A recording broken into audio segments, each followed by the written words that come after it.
And then, yes, I will just do that.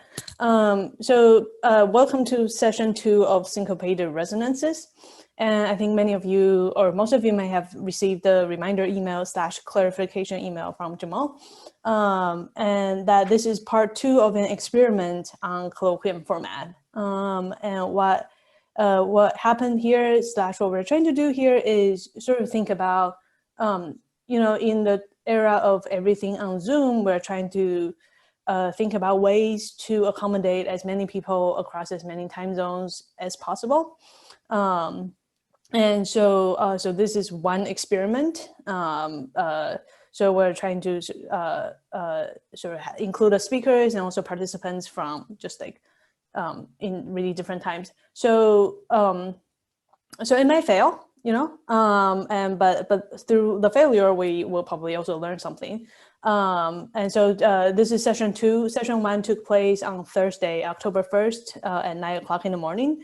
And the 2 speakers zoomed in and sort of commented through the perspectives of their work on our times for 15 minutes each. And then the graduate fellows from the Ethnography Workshop had prepared questions that they brought up, and the speakers responded to them. So in today's session, what we're going to do is we're going to watch together in real time the recording from Thursday's session. And we would really like to encourage you to comment / discuss, chat in real time using the chat function.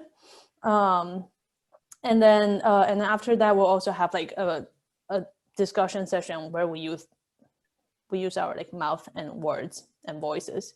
And the discussion from today's portion will then be sent to the speakers who won't be here with us today.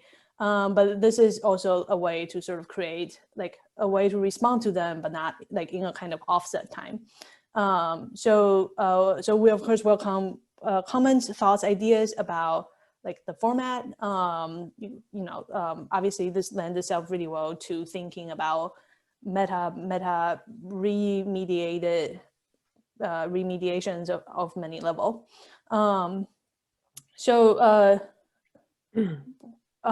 Without further ado, also if everyone wouldn't mind either using headphones or mute yourself, so that we don't have like an epic feedback loop, which would be also cool, you know, a performance art piece.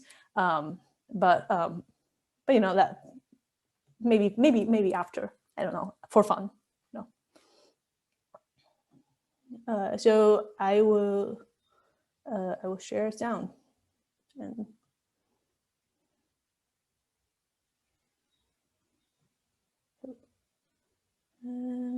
resume share. Okay. This is one of the 2 experimental sessions, and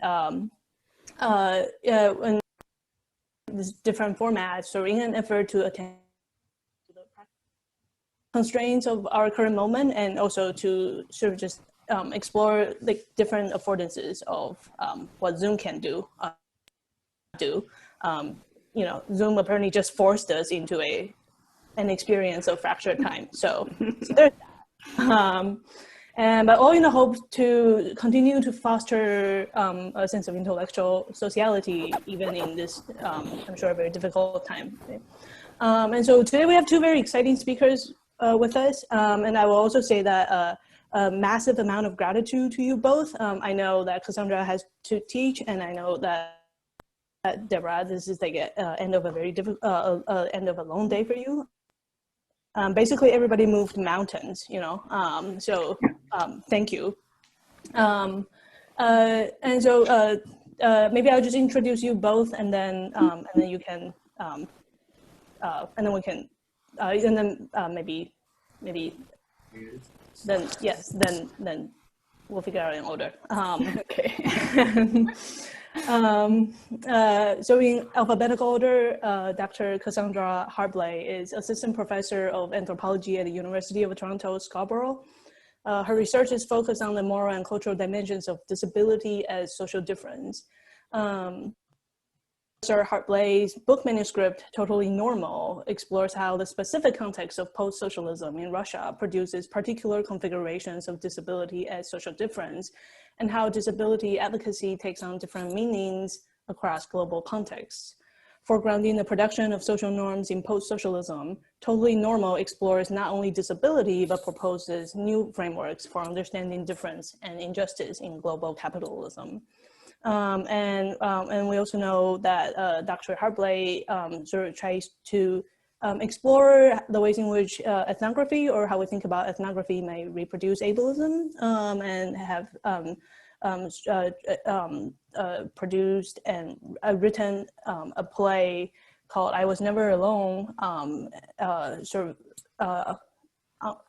in which her thinking on performance ethnography unfolds.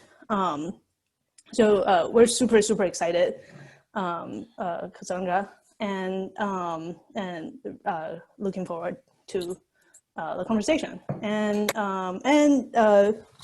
Dr. Deborah Kaplan is Professor of Performance Studies at New York University, a Guggenheim Fellow. She is the author of Gender on the Market, Moroccan Women and the Revoicing of Tradition, Traveling Spirit Masters, Moroccan Music and Trends in the Global Marketplace, and numerous articles on sound, narrative, and poetics.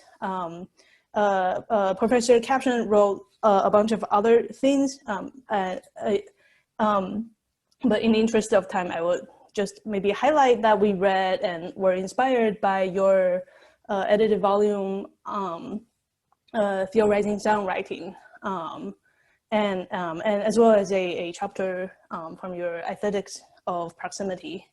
And if it's okay, I will also say that Professor Kaplan's seminar on sound and sensibility way back when, X number of years ago, remains one of the most formative and inspiring experience in my life. So we're also extremely excited and super happy to have you. I guess we should go ahead and just, do you have a preference, either of you?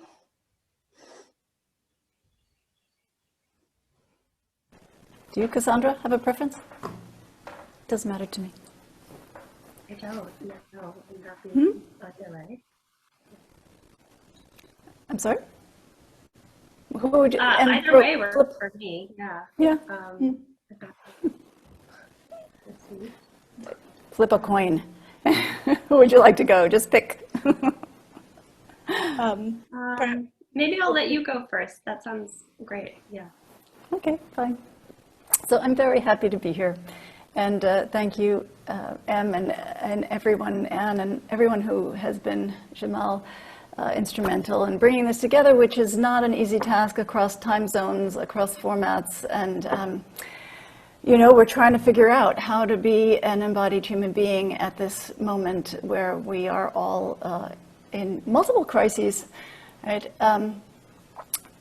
Not to put a negative cast on everything. In fact, there, as Em says, I'm not crazy about the word affordances for some reason, just because it has Ford in it. But what it helps us do and think about the body, especially. So, you know, if you've read the Aesthetics of Proximity article, you know that I've been thinking about this this tension between proximity and distance, and in particular, I've been thinking about it in relation to my research, which is long-standing now, with Sufi women in the Qadiriya Sufi order in Morocco and France, and in particularly their worship practices, which consist of chanting the names of God in unison over and over, but which repetition gives rise to a kind of sonic instability, what sometimes sounds to the Western ear like dissonance. And that repetition and perceived dissonance also provokes a change of state, what they call a hel, a state of rapture, a kind of state of union, and in any case, a state outside the norms of human coexistence that we might call spiritual or, in any case, connected in a different way. And this has led me to ponder the role of affect in sound, which I'm sure I was thinking about when Em took that seminar on sound and sensibility, and her work was an absolute shining star in that seminar on Noisy Hut. So the sound of affect in sound, the role of sounds in close proximity, that is notes in proximity, tones in proximity, vibrations and sine waves in proximity, and what this kind of density of sound affects or changes in the human subject. So of course this may be cultural. I'm not suggesting that this is universal or scientific. I'm not a scientist by any stretch of the imagination, but I have been thinking a lot about the aesthetics of proximity. So what happens when bodies are close, and what happens when bodies are distant, right? And we are so in front of these questions right now. But I've also thought about this in terms of the sublime, because the reactions of the Sufi women to these aesthetics resembles a kind of rapture or sublimity. And so I read writings on the sublime, and particularly Kant, Schopenhauer, and their thoughts about the sublime, which were based on distance, right? The smallness of the human in front of the magnitude of a mountain or nature, in quotes, right? The sublime object, which dwarfs the human and causes sublimity. So then I thought, well, in fact, this is a different kind of the sublime that I'm studying, and this is a sublime based on proximity of bodies, of sounds, of aesthetics. So that's the background of this study. I've been trying to find correspondences between physical or material, sensate proximity, and a kind of affective or spiritual state. As academics, we love correspondences, and the challenge when we try to create theories, and when they sometimes do and sometimes do not work. I've also been reading and listening to Judith Butler and her wonderful talk. I kind of found it by accident at the Nobel Symposium in Stockholm. You can find it on the web. And she's also talking about proximity. She talks about the obligations of proximity and the ironies of the present moment. And this was before the pandemic. The ironies of seeing images of people suffering all over the world who are so far from us, who are so distant. And she says that this provokes proximity in the present. That is, these images of suffering. And of course, this also, and she draws upon Susan Sontag's work, witnessing and regarding the pain of others, which I've also written about. This also gives rise to questions about technology, right? The role of technology in mediation and agency. Can we be agents at a distance? And what you read today, if you read the article, was a kind of meditation on those questions. But then the pandemic comes along, and we're all behind our screens. And we are all, in a sense, suffering at disproportionate levels in solitude, if we're lucky, if we can. In fact, it's the privileged who now have the ability to sequester themselves behind their walls, and those who cannot afford to do so, suffering and death. So with that as a background, I hope you don't mind if I read you the last 2 or 3 pages of the article that some of you have read for the record, since this is being recorded for those who haven't read it. Again, it's a conversation with writers on the sublime in the Romantic era, writers in social theory by Judith Butler most recently, and then ponderings on the role of proximity and distance in our current moment. And I also allude to Merleau-Ponty's notion of the flesh, an element, he calls it, that connects humans with the material world. But let me preface the brief written remarks by noting that in my classroom teaching right now, I stress to all my students, no matter what I'm teaching, that we're really only studying 3 things. We're studying racism, we're studying ecological crisis, and we're studying the pandemic. And we're doing it through the lens of our respective disciplines, our perspectives, our cultural interpretations, our bodies. But there are really no other things to focus on at the moment. And of course, those things are connected, right? Racism being at the root, white supremacy, colonialism, imperialism, which gave rise to the subjugation of the planet and populations, which has caused incredible ecological imbalances that now give rise to the pandemic. I know I'm not telling you anything new. So in a sense, to attend to anything else but these subjects is to be ethically irresponsible. And so I'm focusing my own thoughts on this, and I rewrote the end of this article, which was already in press but not in print, to reflect that. And so it's very recent in my thinking, and here we go. So as I finish this article, the world has changed. There is a global pandemic that has forced most people into their homes and apartments and out of the workplace. People are dying and suffering at racially disproportionate rates. People are also communicating across time and space with an ease unimagined just a few months ago. But this interaction is virtual, like now. Family, friends, and colleagues, artists and audiences are now images and voices on a screen. As physical, embodied beings, we are distant, but we are socially proximate as cyborgs. The flesh of the world extends to the flesh of technology like a second skin. What happens to the body, however, its tastes and smells, its resonances and sensations in this new reality? Where and what is affect when bodies are absent one from another? If the aesthetics of proximity produce empathy and states of change, what happens in conditions of embodied distance?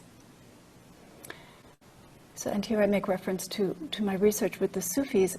With the quarantine, the Kazariya Sufis began online liturgies every day with prayers for the healing of the religious and global community. Every single day, there was a liturgy.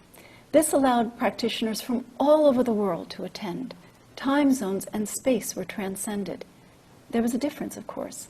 Everyone could not turn on their audio at once to chant, as that would have caused pandemonium, hundreds of individual voices colliding over Zoom. So we listened to one small household praying and chanting, while others intoned to themselves in the privacy of individual rooms. Many people left their cameras on, so their praying could be observed if one scrolled through the faces, but the audio remained mute. Consequently, the dense mesh of voices, the aesthetic proximity was absent. The difference was palpable. Listening practices changed. It was no longer possible to respond to the vibration of other bodies, the familiar ground of intersensorial experience that usually accompanies the ceremony. No one went into rapture. There was no hell. Rather, the liturgy did what liturgy does. It brought the community into being. And for this to happen, a co-presence in shared time was necessary, even if bodies were distant, as we are today. In moments of confinement, mediated sociality, when accessible, becomes more salient. Collectivities and audiences show up live on the screen, right? The actual presence of the other in the same time and space of the platform is important. It affords a different kind of imagined community, not one of nation per se, but one of peer group, audience, and collectivity, whether based on religion or on performances of taste or disciplinary proclivity. Watching a recording asynchronically is not the same, insofar as there is no imagined time-space continuity between participants. Showing up live in the conterminous virtual realm is a signal of belonging and commitment, a tattoo on the flesh of fluctuating existence. Presence, even in virtual performance, is a requirement for the threading of bodies into a shared affective weave. But what is absent is also significant, right? The intersensorial thickness of flesh. So I don't know if you've read The Absent Body by phenomenologist Drew Leader, but he asserts that the body appears to itself most poignantly when it is sick. The body, he says, appears to itself in dysfunction. It disappears, D-Y-S. It appears to itself in dysfunction. Whereas humans may walk around incognizant of their embodiment much of their time, distant from their own experiential sentience, in sickness, the body is experienced as other than the mind, becoming an object of accusative awareness. While Leader also talks about this in terms of the discrete individual, it also holds true for the collective. The global pandemic has made the social body aware of its ailing materiality, its dysfunction. As institutions with insufficient hospital beds, as schools unable to respond to the needs of children, and the warehouses of our elderly in nursing homes and other things. The social and political body appears to itself most poignantly when it no longer works. This is also true of democracy, and all the more poignant in the examples of the Black Lives Matter movement. The murders of George Floyd, Ahmaud Arbery, Tamir Rice, and others were first seen and heard by the public in online videos, and despite the risk of COVID-19, people took to the streets. Right? The sick social body appeared to itself in the extreme dysfunction of structural racism, in videos that went viral, and the response was, and had to be, an embodied co-presence. Only such proximity forces an intimate encounter with difference that displaces the boundaries of the self-same, in this case, the United States with its unmarked and misrecognized racism. What Butler calls the obligation of proximity is this: an immediate and corporeal response. So why did the video of George Floyd's murder, so distant from the majority of its viewers, incite embodied resistance when those before it did not? Perhaps it was the iteration of Eric Garner's death knell, "I can't breathe." Perhaps it was Floyd's plea for the policeman to stop. Perhaps it was the murderer's challenging stare into the camera. Perhaps it was Floyd's calling for his mother, or the breathlessness of the pandemic as a backdrop. The combination of images, sounds, and his voice evoked an intersensorial density that triggered a collective trauma, a memory in the Black bodies of America that made the past a present and imminent reality, one that could no longer be ignored. Floyd's voice passed through the mediated form and straight into the heart. "I can't breathe, officer. Don't kill me. Please, I can't breathe." This voice, this plea, sent people to the streets, raising their own voices: no justice, no peace, a call and response, a wave of affect surging from behind closed doors and screens into the public sphere of history. To be an ethnographic ear to sonic acts such as these, or to those of Sufi Muslim worship in secular Europe, it is necessary to resonate with the sound knowledge transmitted, and to witness, indeed to empathically experience, the disintegration of the self-owning rational self of the Enlightenment, what I've called the juridical body, as it gives way to another, the sound body, a collective and affective sonic ontology. Audition, or listening, is a techne on this path, produced in part by the aesthetics of proximity, microtones, intersensorial thickness, social dissonance, and lingering in the space of discomfort long enough to resonate with the same. It is not the human as such that is annihilated in this encounter, but rather the conception of a consciousness limited to the body rather than extensive with the affecting flesh, the fleshly affect of the world. So that's the end of that piece, and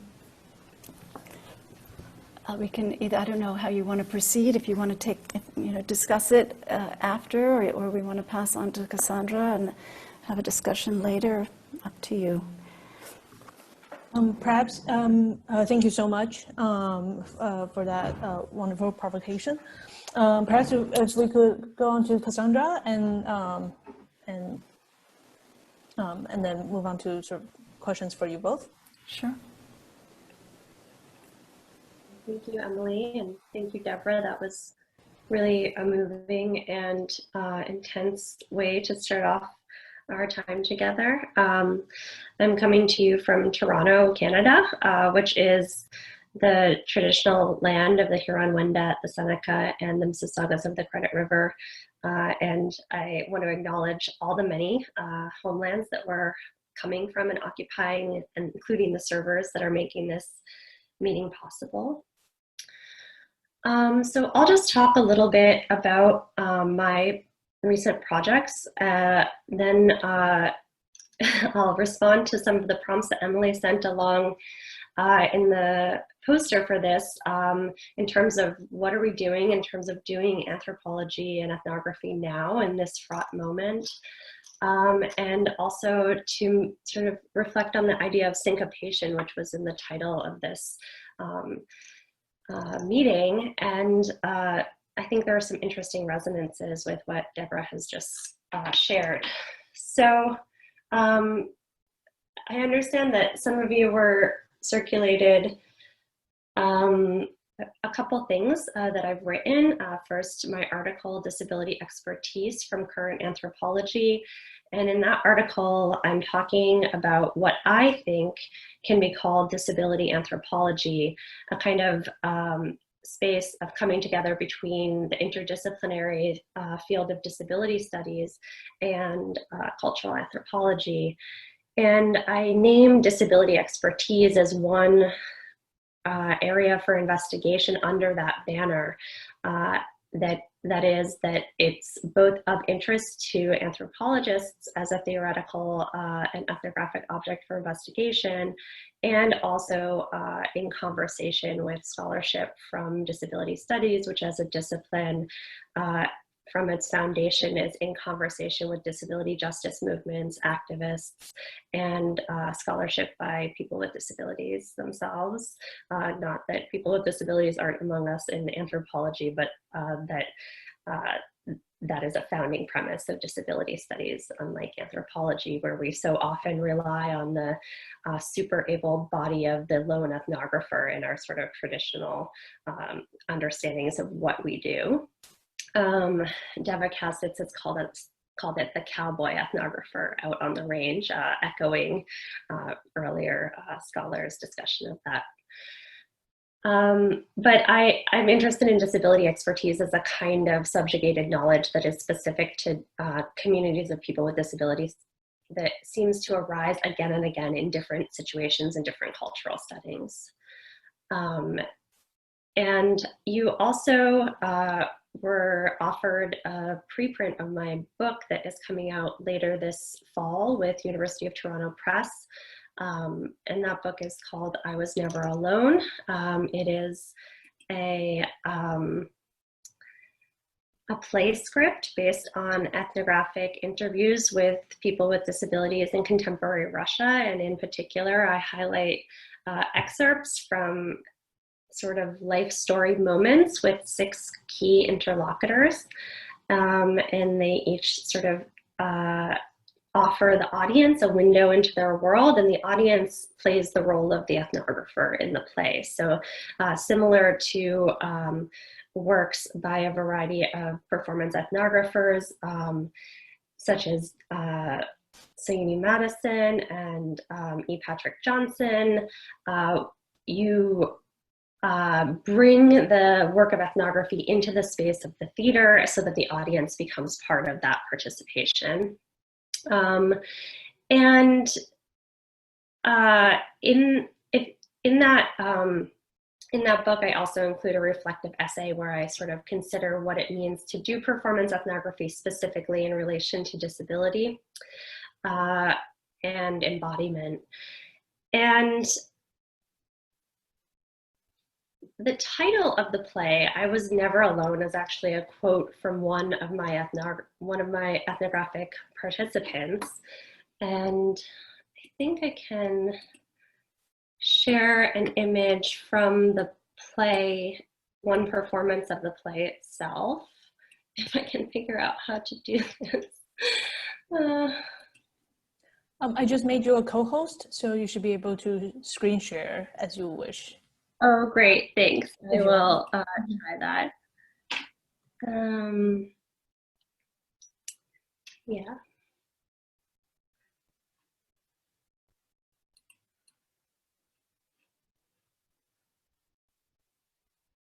Okay, so I'm just going to share this image. So in this image, two actors play characters in the play, Mama and Alina, an adult daughter with cerebral palsy, living together in an apartment in Russia. And in the scene, Mama starts telling a story to the ethnographer or the audience, explaining that she felt terrible when she would go to work as a janitor at a local school and leave her elementary school aged daughter at home alone in the apartment. And at that point, Alina interjects and says, "You're not telling it right. I was never alone." And in the course of rehearsing this scene, we had a kind of interesting discussion between Jason Dorwart, who was the assistant director and an actor playing one of the other roles, and Joseph Meagle, who was directing this staged workshop, about the specific meaning of that line. And it's a line that anthropologist Michelle Rifkin-Fish and I had discussed earlier when I first told her about it. And the idea, it kind of harkens back to Deborah's conversation about proximity, because here what Alina is pointing out is that as a person with specific physical needs, the kind of physical needs that mean you need assistance to get in and out of bed or on and off the toilet, she actually doesn't have the luxury of being truly alone in the way that others of us might be. And in that conversation in the rehearsal studio, Jason, who also has a kind of disability that leads to a similar sense of need in his daily life, said, you know, I don't get to be alone in the same way. So when Alina says, I was never alone, she's not only claiming that she is a social being with complex networks of friends and relationships with the neighbors' children who come over and barge into the apartment and spend time with her, as she describes, but she's also saying that there's a kind of reality to being a person with a disability in relation to that kind of proximity. So I'll stop that share now, but I just want to offer that as one sort of reflection that comes out in that essay that's a kind of interesting provocation for us now. And I was thinking about the question that Emily raised in terms of how are we doing anthropology now in this fraught moment, in this sort of things that have been feeling refreshing to me. I really enjoyed the recent SCA podcast, What Does Anthropology Sound Like, on poetry, where Darcy Alexander talks about the ways that writing in multiple genres at once gives us a kind of capacity to see our field work data from multiple angles. And that really resonated with me in terms of how I wrote the play.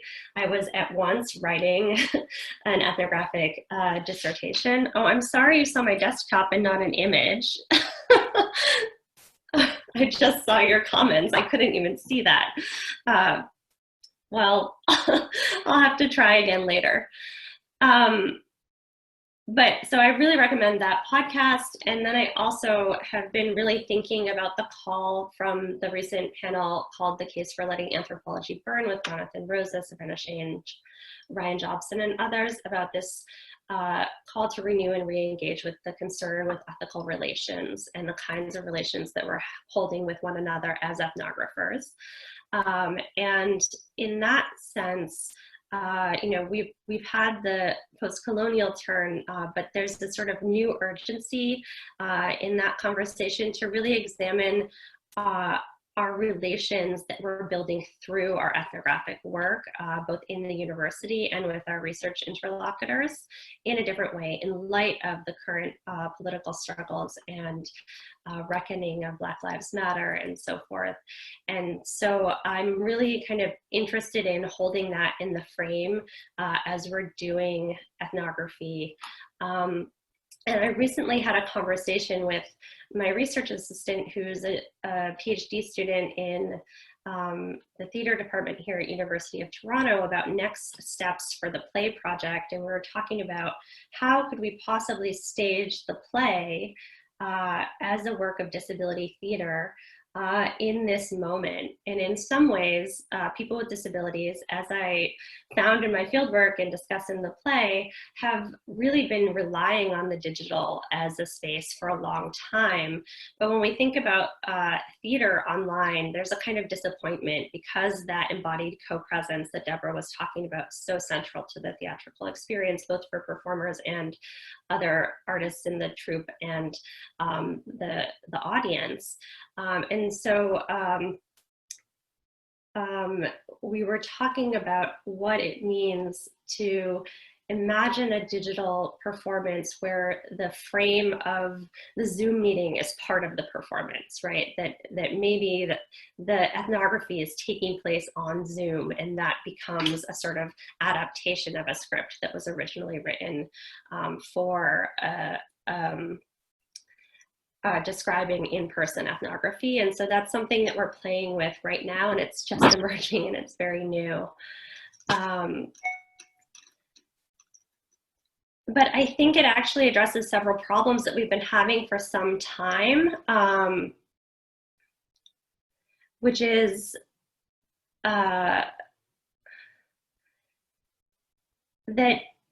as ethnographers, we're never fully separated from our field site in the digital era in the way that we maybe imagine ourselves to be or have been trained to think about arriving in and leaving the field. And, you know, we're still engaged with the social media presences of our interlocutors once we come home from the field. And that sort of taking leave becomes more fraught when there is the opportunity to be in touch. So one thing that we're thinking about with this possibility for a digital theatrical performance is it actually opens the possibility for research participants who have been co-creators of the script to also be co-creators of the performance in ways that something like a Zoom platform allows. So that trying to take the opportunities for distanced co-presence seriously as an opportunity for co-creation, not only in the moment of fieldwork, but then afterwards in moments of presenting and sharing the theoretical insights gleaned from fieldwork with broader audiences. And I think that's something that could be explored not only in a theatrical project, but in other ethnographic projects as well. So just to wrap up, I was thinking about syncopation and thinking about it literally. So I loved that as a title for this, and I found it really provocative. And I kind of went back to my elementary school recorder lessons and was thinking about, you know, how we notate syncopation, that little dot after the note, and the idea of pausing past the beat and leaning into an alternative rhythm that creates a kind of altered temporality and also like a really particular energetic force in music. So if we were to run with this, right, maybe the energetic force of what drives the transitions between reading and fieldwork and data and analysis is shifted slightly askew in this moment, that we're kind of leaning on the last moment a little bit more and then hopping to the next thing with a little bit of a skip.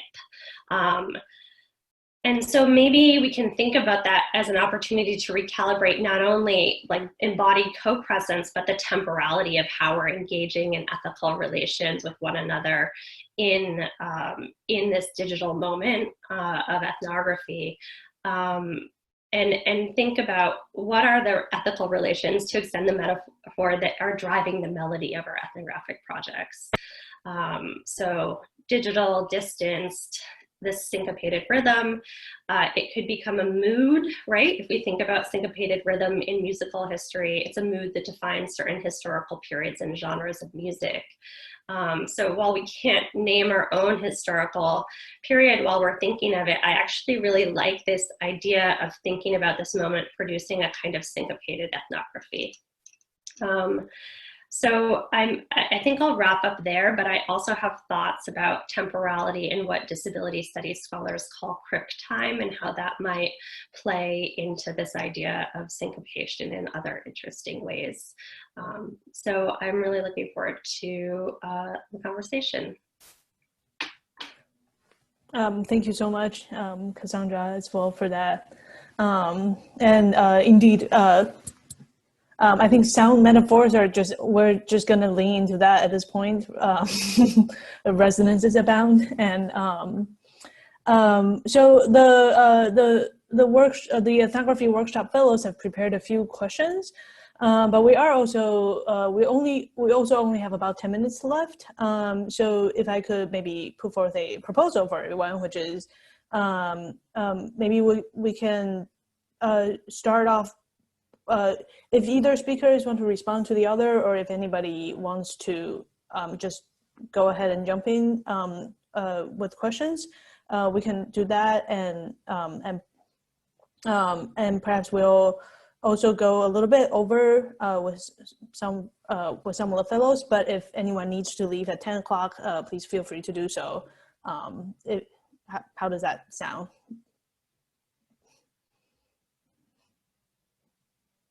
Great. If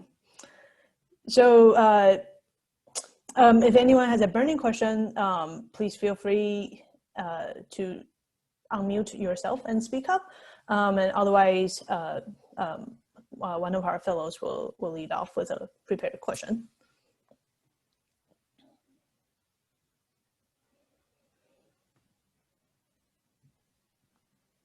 Emily, since the fellows wrote up the questions, why don't we honor those and let them go ahead. They did the work on coming up with the questions, so rather than maybe start with those. So totally. Time. Yeah, great.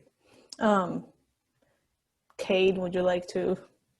I would love to jump in, thank you. Thanks.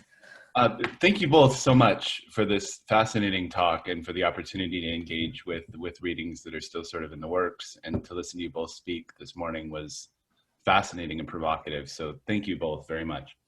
The question that I wanted to ask was, how might an ethics of empathy that is deeply imbricated in intersubjective affective experience be informed by disability expertise without making an object of it? Or how might someone without the ability to hear become included in the proximity of an affectively charged sonic environment?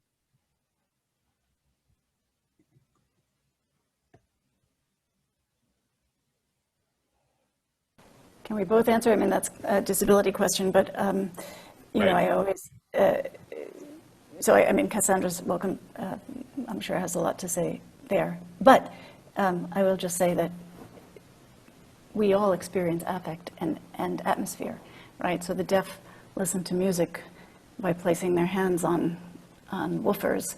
You know, there are, music transpierces the body, and vibrations affect us whether we have working ears or not. So I think that it holds true whether we're hearing individuals or not in that case. I don't know what you think, Cassandra.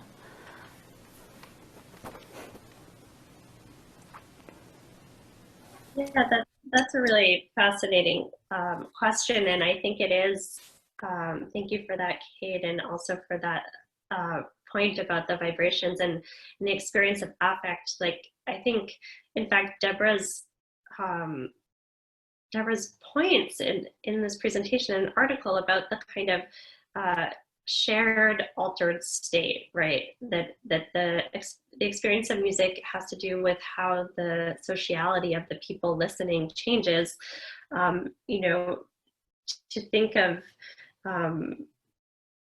that experience as part of the experience of music, that sense of how the social space shifts is something that can be experienced with or without a direct experience of sound.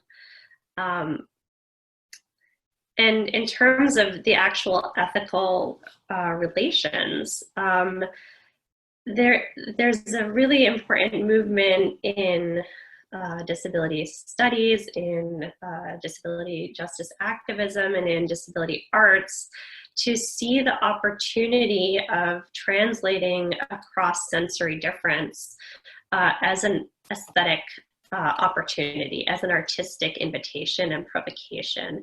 And so, for instance, Alice Shepard created a beautiful dance piece called Kinetic Light. And in addition to the sort of traditional modality of offering audio tracks for the blind to hear a description of what was going on stage, Alice invited poet Eli Clare and others to create alternate channels so that a blind audience member could tune into different channels and audio tracks, some that were sort of not objective, but near objective, right? Sort of literal, descriptive tracks describing what was going on stage, and then others that were poetic engagements with what was happening on stage. I think we can think about a similar thing in terms of how music is described. So for instance, I'm part of the Critical Design Lab, which has been hosting these online crypt dance parties as part of Kevin Gotkin's ongoing project at NYU, actually, on crypt nightlife. And as part of that project, there's someone who describes the music, and I am not particularly an ethnomusicologist or someone who has a lot of descriptive words for music, but I am always amazed by how enriching the kind of description of what the music is doing is in the sort of sidebar text box of the video screen. So I guess I would say that the way that we move away from a sense of pity is by leaning into the aesthetic possibility as something that is exciting and provocative for everyone, but also not to make it about everyone rather than the person who requires that translation to participate, but simply to say that provocation is extremely valuable.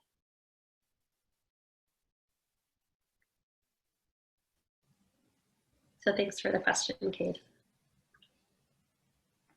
Thank you both. That was great.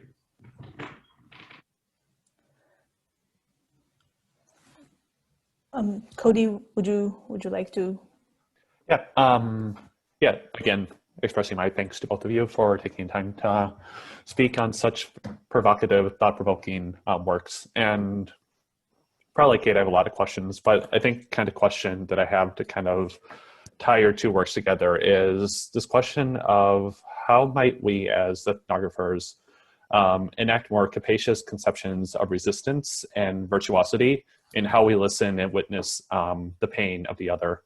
And I'm thinking of this especially when and if the other does not necessarily have the will or ability to vocalize their dissent.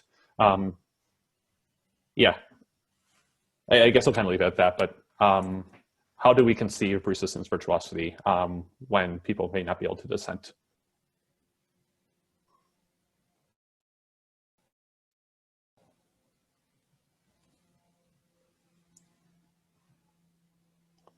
Deborah, do you want to respond to that? I think this question about the witnessing the pain of the other is referencing the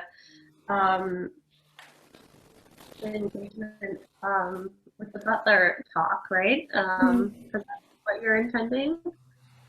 Well, I mean, dissent is such an interesting word, and I teach Rancière all the time. You know, I love Rancière's work, and I also, by the way, I just have to get in this, I start all my classes this semester with The Ignorant Schoolmaster, which I highly recommend for deconstructing the narratives on which our education and higher education systems are built in terms of, you know, knowledge as a commodity and becoming emancipated learners, what he says. But anyway, that's a side note. How do we listen? How do we listen to dissent at all And I mean, that was a very complicated question. I think that we need to institute practices of deep listening.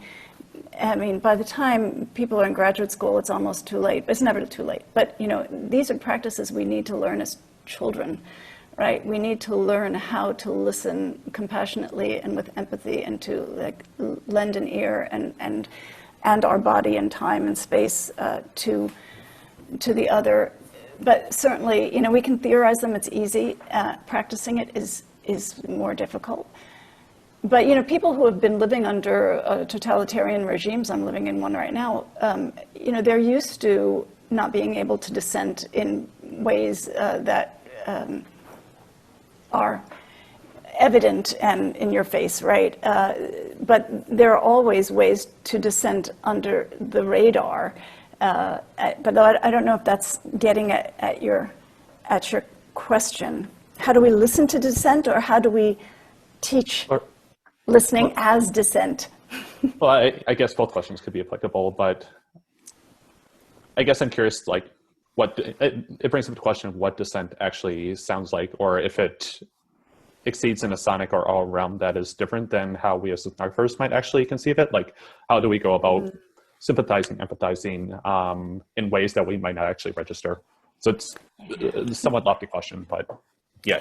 But it's to use the term of the day, and it may not be appropriate, but it's about waking up, right? So much happens under the threshold of consciousness, and we're usually not aware of it. So in terms of my pedagogy, that's what everything hinges on, is understanding making conscious what is usually not conscious. And God knows we are in front of so much dissent from so many angles and so many places right now, right? It's just noise, right? It's a lot of noise. And how do we breathe into that noise and discern where it's coming from, and what the plea is, and what the message is, and how to transduce it? I love that you were talking about, Cassandra, translation from one sensory realm or aesthetic realm to another. I mean, that's what ethnography is about. Ethnography is about this translation into semiotic system. Jakobson called it intersemiotic translation. We're constantly doing that, but we have to, again, make it conscious, and we have to become adept. That's our job. That's our job as ethnographers. And if we are so needed, the skills of ethnography and the methodologies of ethnography are so needed right now, right? And so, I think that to train our students and to really embrace those methods of the ethnographer and bring them outside of our screens and our academic bubbles, for me, that's the most important thing. And I can't say that I have a long track record in it. And that's why, I so admire work like Cassandra's, which is a play, right? Which is in another genre, which is breaking through the walls, which is taking ethnography elsewhere. It's so very, very important. But, for our students going forward, I don't think that there's anything more important than teaching them ethnographic skills of listening, and then how to take them out into the world, where an expanded definition of the field site. I love that, and I also it took me a moment to kind of process the question. Thank you for putting it in the chat in text form. And I think what the question is making me think of is about a third of the way through my graduate disability anthropology seminar, we read Joel Robbins' piece, Beyond the Suffering Subject, where he takes up the idea of Trullo's discussion of the savage slot in anthropology, and argues that as we've moved away from studying, quote, savage as a discipline through all the necessary critiques of the racism inherent in that idea, we've, as a discipline, accidentally fallen into a pattern of studying the suffering of others, and that creates a kind of slot in our discipline where we are captivated by this project of witnessing and describing suffering. And Robbins points to kind of the problem with this, which is that it creates a sort of closeness to pity. We haven't escaped the problem of pity or of looking down to that was inherent in Trullo's excoriation of savage plot. And so in part, that's what I'm trying to do in thinking through disability anthropology that looks at virtuosity or expertise of people. Robbins calls for an anthropology of happiness, and I wonder maybe what we're looking for is an anthropology of virtuosity. And that's actually an ethnographic habit that has been around for a long time, right? To look at the expertise of people in their own worlds of what is the Scott phrase of managing your circumstances to your own minimum disadvantage, right? That there's a kind of expertise inherent in that management, in that negotiation, and that's something that as ethnographers we come to recognize as a kind of trick of trade, and I think it is extraordinarily important in order to not slip into that pity gaze.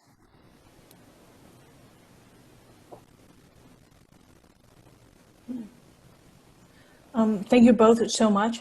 Jin, I see your hand is up, but Jiyoon actually has also one more prepared question. So if it's okay for that one to materialize first.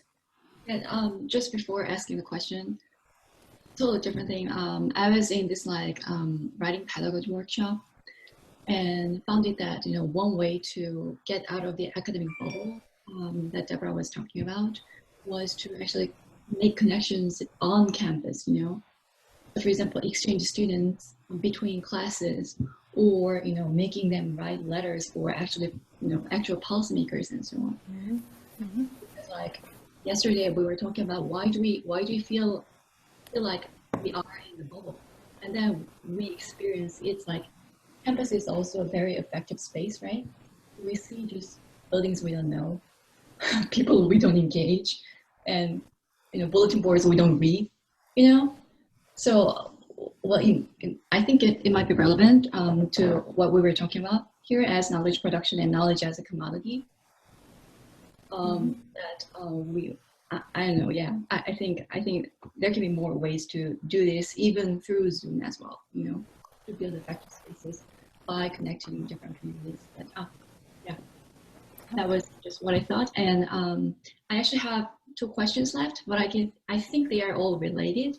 So Yanping, who wasn't able to come here because she had a class, asked about performance in creativity in or as a striving toward and survival. Could we think about the creativity of surviving the ongoing disasters? And because I study families who are living amidst radiation risks after the Fukushima disaster, I was, equally interested in this question because I think definitely we need to witness and document suffering in a sense that there are always new forms of suffering, right? There's a fine line between objectifying it or ethnographizing it. I think it's a kind of task we all deal with as ethnographers. So I am dealing with the suffering of these people after the disaster, but it's not about survivorship, actually. It's not about survivorship at all. It's not about the spectacular destruction. It's about everyday life that goes on with invisible risks. So there's a kind of loss and suffering there, but it's not as apparent as, people would see from the images of tsunami and so on. Mm-hmm. So my question was related to, I'm going to read. Both of you consider the body in extensive network ways. The body-mind is intercorporeal and intersubjective. Could you elaborate on how the body is mediated, not only on the news or over Zoom, but also in ethnography? So through this question, I personally wanted to ask you two, because you two both are dealing with particularly vulnerable bodies, scrutinized bodies, with the gaze and biopolitics and so on. So how do you actually, what's your writing strategy to not just for research, data collection, but to write about those subjects? Yeah.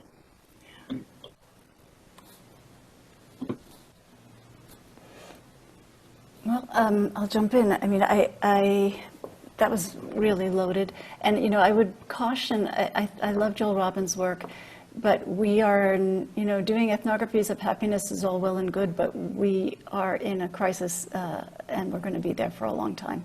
So I would caution against putting up defenses against that kind of thing. I believe with June that we need to witness and we need to be a part of. But of course, we also have to protect ourselves, right? There's this critique of empathy that that we're getting too close.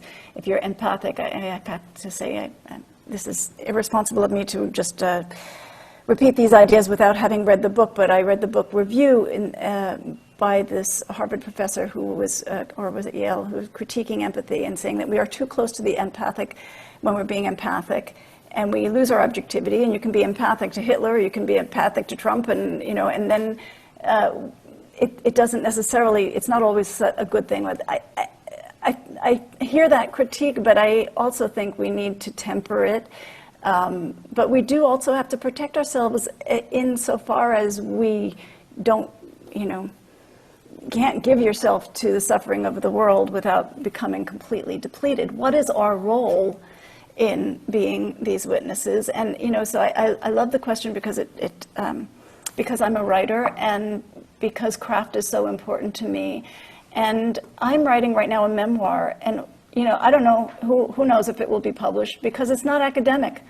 But it seems in Laila Abu-Lurod's spirit of storytelling being the least injurious way we can do ethnography, it seems to me the form I need to take for this work. It's about Sufism, of course. It's about my ethnography.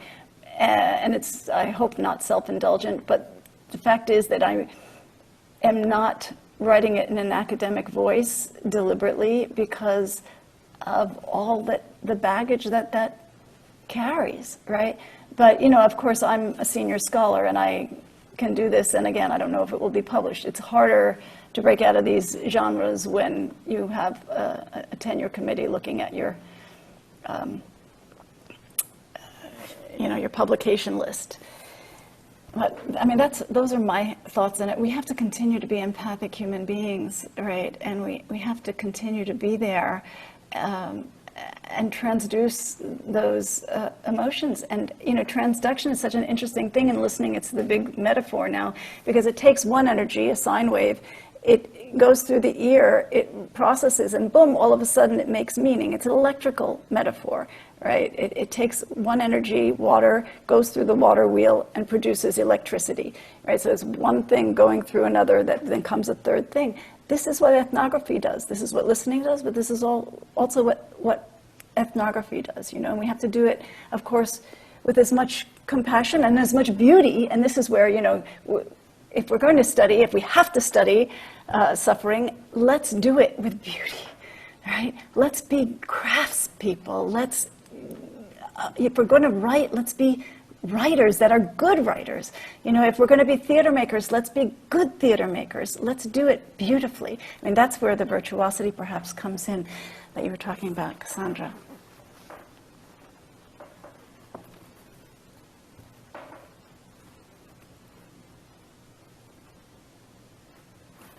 Thank you both. And thank you, Gio, and also to Ying for the questions. I really like the way that you use the word scrutinized bodies, because I think it gives us a different way for grasping the kind of overused word vulnerable. So I really appreciate that phrasing, and I would like to hold that up and think with it some more. And I think that in particular, it's hard for those coming from a non-disabled perspective to grasp the degree to which people with disabilities are routinely patronized by the sort of medical gaze. Mm-hmm. And we end up in a situation where too often there are rooms of people who aren't out as identifying as disabled, speaking for and about disability communities. And in that that scenario, because there's such a stigma, particularly in academia, for describing our own body minds as fallible, we end up in a situation where that idea of scrutinizing particular body minds from outside of that subject position is really frequently allowing for a kind of slippage into that pity gaze, right? And so I'm talking about virtuosity, I'm borrowing a phrase from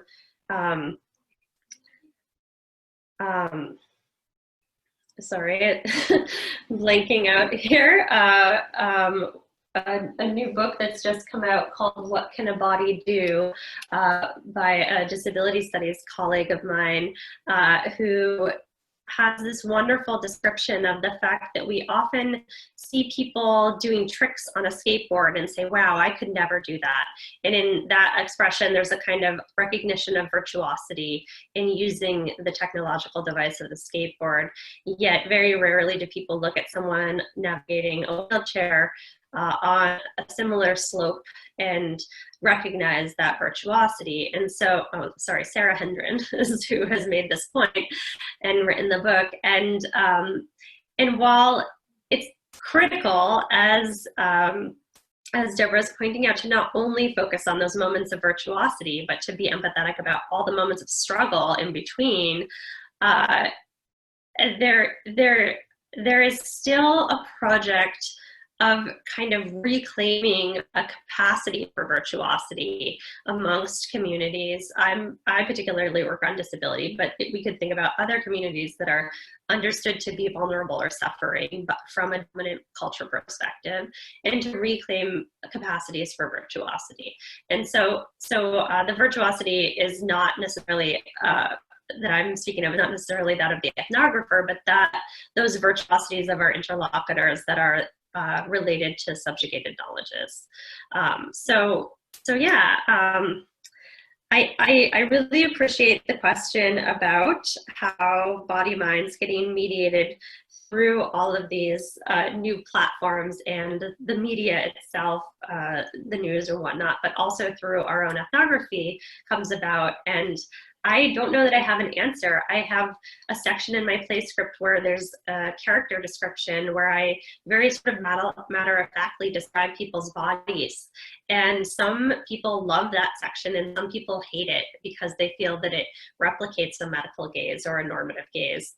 But on the other hand, there's kind of movement in some spheres of disability advocacy to stop using euphemisms and just say what disability is, and to just talk about bodies matter-of-factly, because how are we going to address the stigma otherwise? And so I think for me, I often do feel caught there, and all I can say is take the script back to the people involved. Let them decide how they want to be described. So nothing in my script hasn't been reviewed and edited by the people who the stories are based on. So I'm gonna also have to leave very shortly. So I'll turn it back to everyone, but I will probably slip out in about 3 minutes.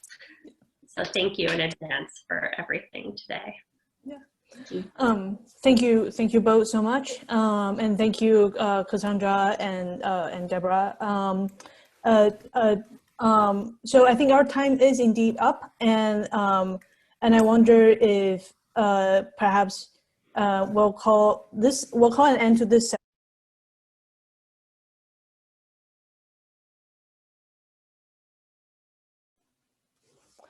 So I stopped the screen share somewhat abruptly because I realized that we have 17 minutes left here for a discussion with Mouth.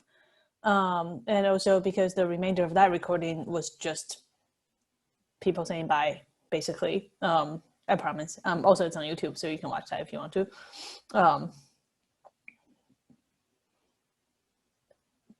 So I guess if anyone wants to, like, if anyone has any comments or thoughts to share.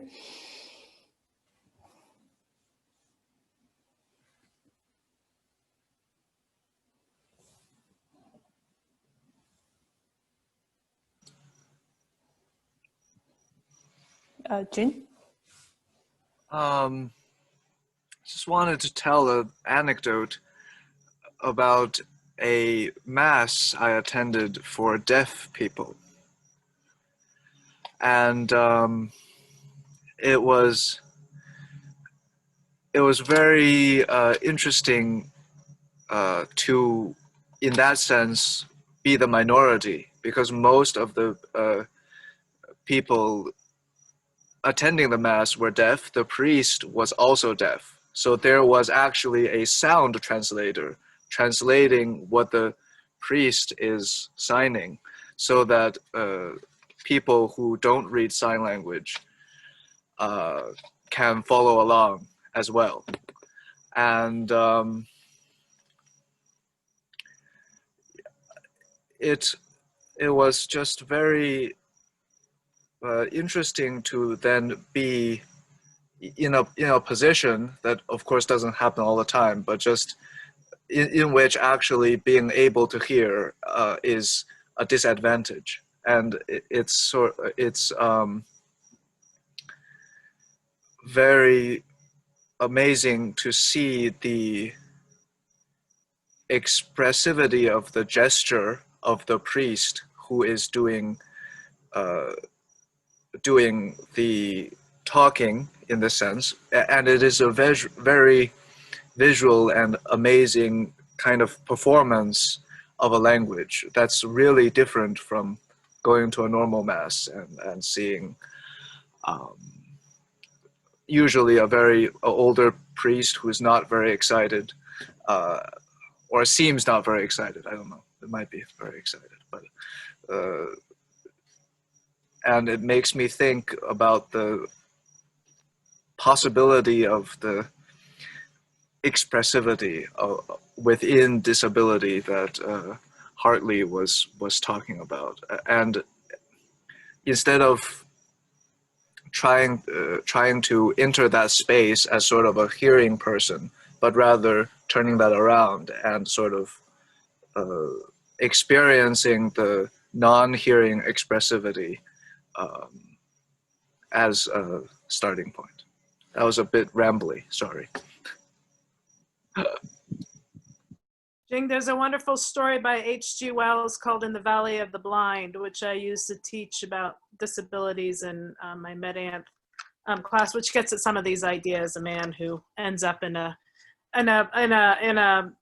place where everyone's blind, thinking that because he's got vision, he'll become king, and how he quickly realizes that he's disadvantaged. So just to kind of follow up on that.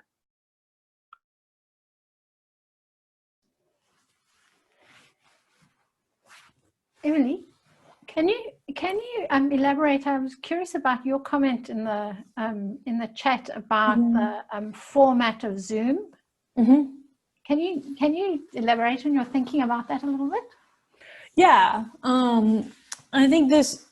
I was really hoping that that the speakers would get to this, which is, you know, people keep talking about how on Zoom you can't have everybody sound at the same time. I tried to get my undergraduate class to do Pauline Olivero's tuning meditations, and it doesn't work, right? Because Zoom has like an algorithm where, right now, for instance, Louise, I'm seeing the green box around your picture here. So Zoom is like broadcasting the sounds picked up from your microphone more so than. So if we all have our microphones turned on, like if everybody unmutes, Zoom will prioritize certain sounds over the others. But that's not how human audition works.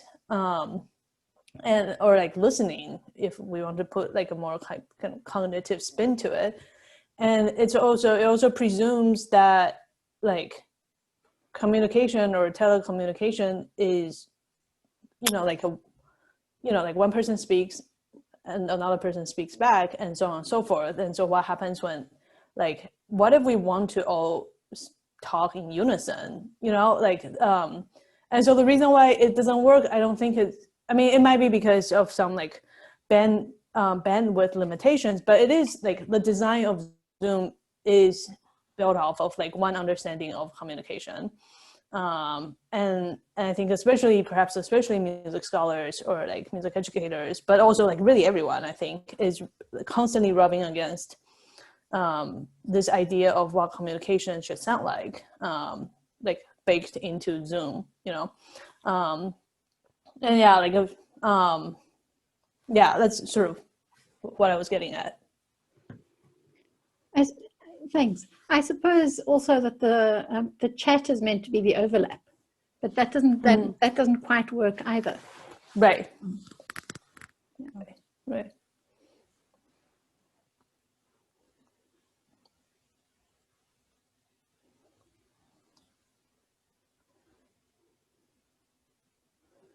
Yeah, and it kind of got me thinking. I guess I'm also kind of curious about, so everybody who was there on Thursday, like the experience of, like experiencing your past self broadcasted again in real time.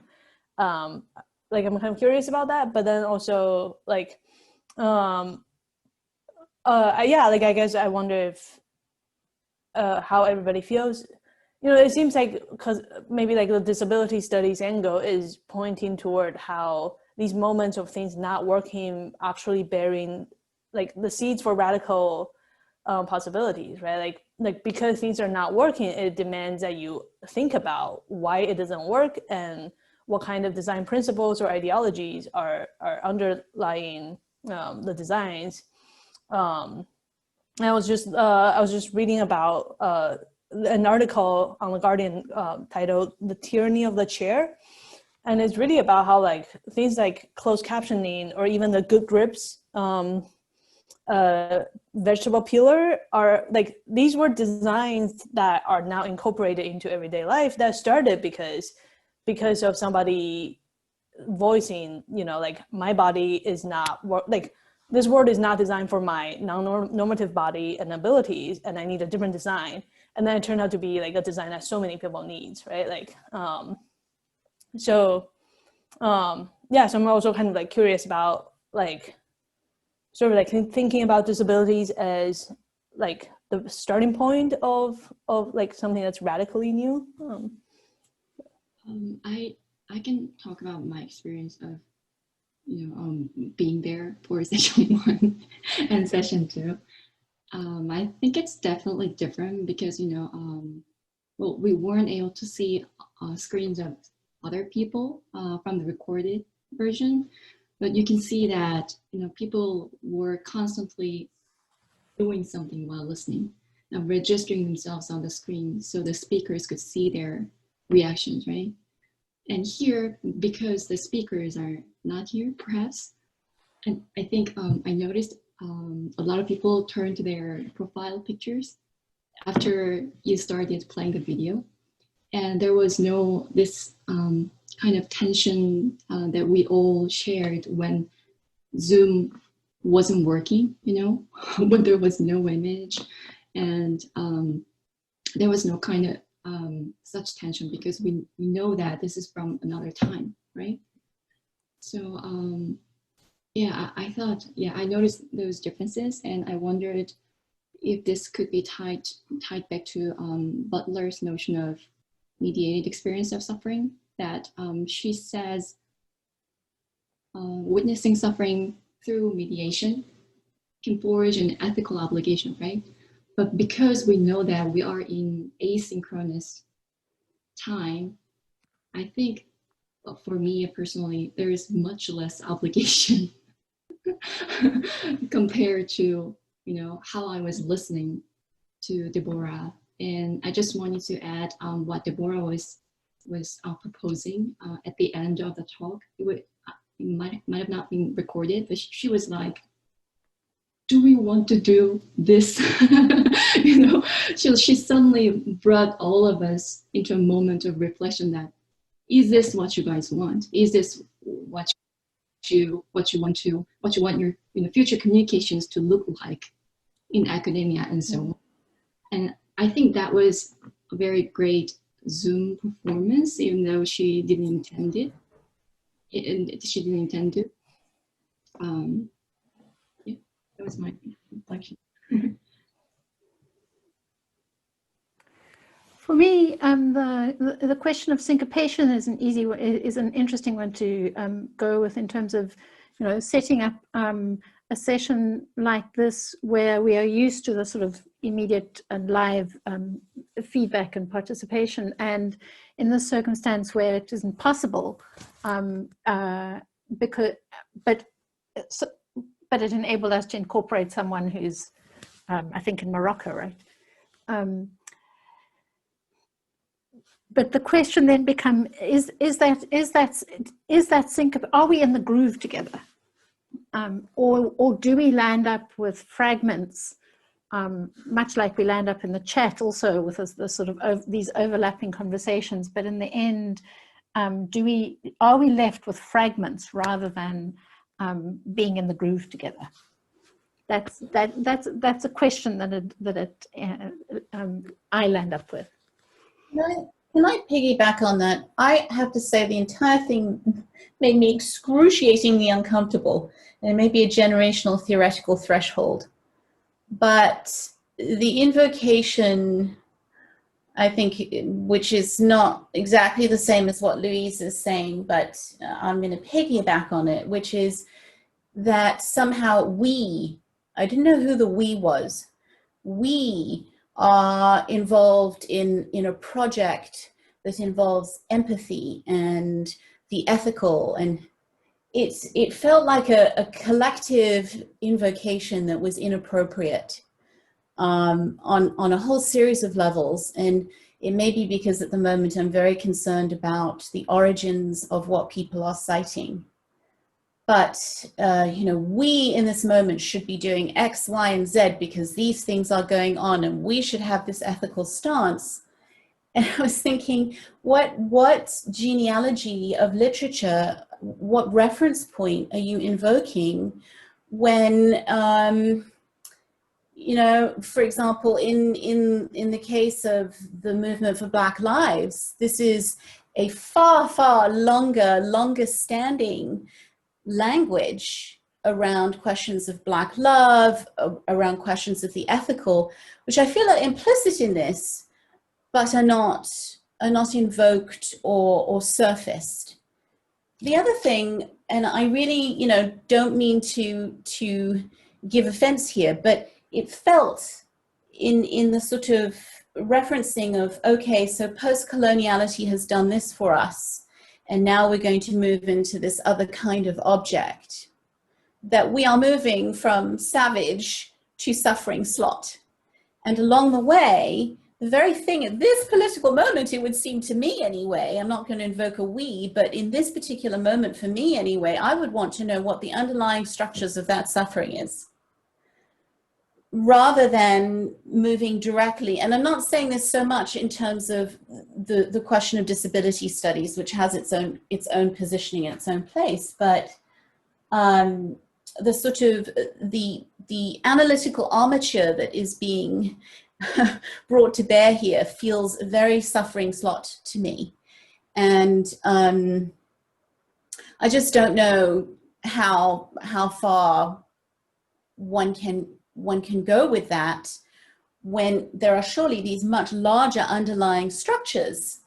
Again, take something like this historical moment and the question of justice for George Floyd, or police brutality, or the prison industrial complex, all of which involve suffering, but at least from my perspective, have to be explained given a very different theoretical armature.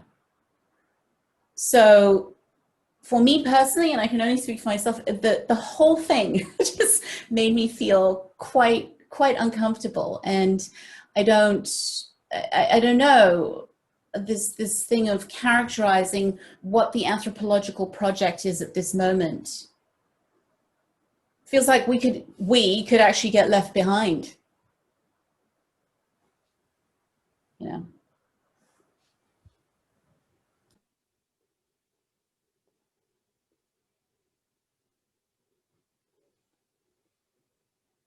Well, do you think it's that part of the? I'm thinking. I'm going back to the correspondence here between the format and the and the question you raised, Anne Maria. Sorry. Do you think it's that in this format that there wasn't enough space for the dialogue of understanding of having that conversation? I mean, it's possible that both interlocutors had to say everything they had to say, in a sense, in one breath. But you would do that in a regular academic talk format.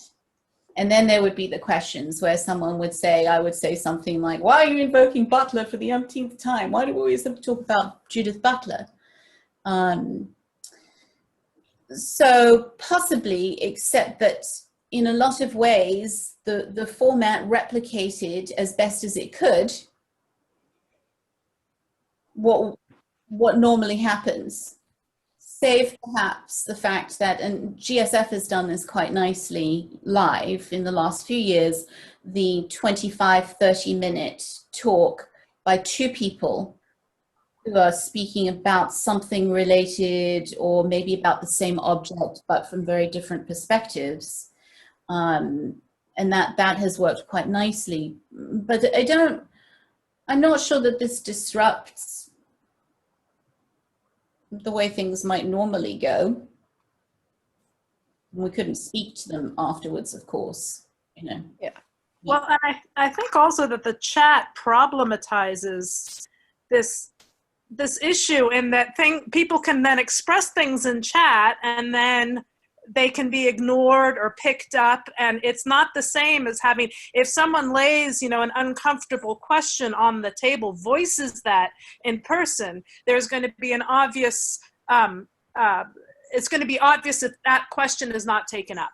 Whereas in the chat, much like in social media, we can express things, maybe express things more vehemently or more controversial, but then they can just get lost. I got booted off of the meeting at one point. When I came back on, I had lost all the previous chats. So it was as if those things were just then gone. So I think that while the chat can enhance, it can also problematize exactly what Emery was saying about this more kind of direct dialogue, where if something gets voiced, it's going to be taken up, or it's going to be very obvious that it hasn't been taken up.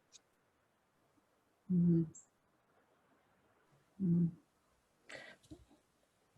Could I also add that that I had so this is also like a sort of reflecting on the format moment here too, is that I had told the speakers that I would send them the discussion chat and this last portion to them, and so whether or not they take it up, that's but in like just now I'm realizing sort of two issues, which is sort of like so when I hit send, like the discomfort is going to register by me, and or the excitement to pass for the discussion, but also like I'm kind of reflecting on Claudia's question of like if a comment is not addressed and not taken up, then and then also sort of like how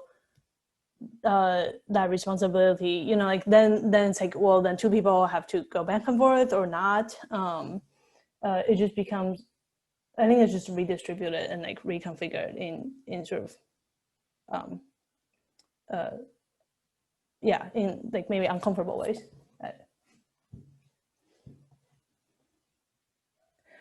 Louise, I think you were muted. Our time is up, so we probably need to put a pause on the discussion. But thank you for putting two interesting speakers together. I thought the combination was really provocative and wonderful. And thank you to the lab for organizing this colloquium, and Emily for driving it today. And thanks everybody for coming. So it was great. To be continued. Thanks.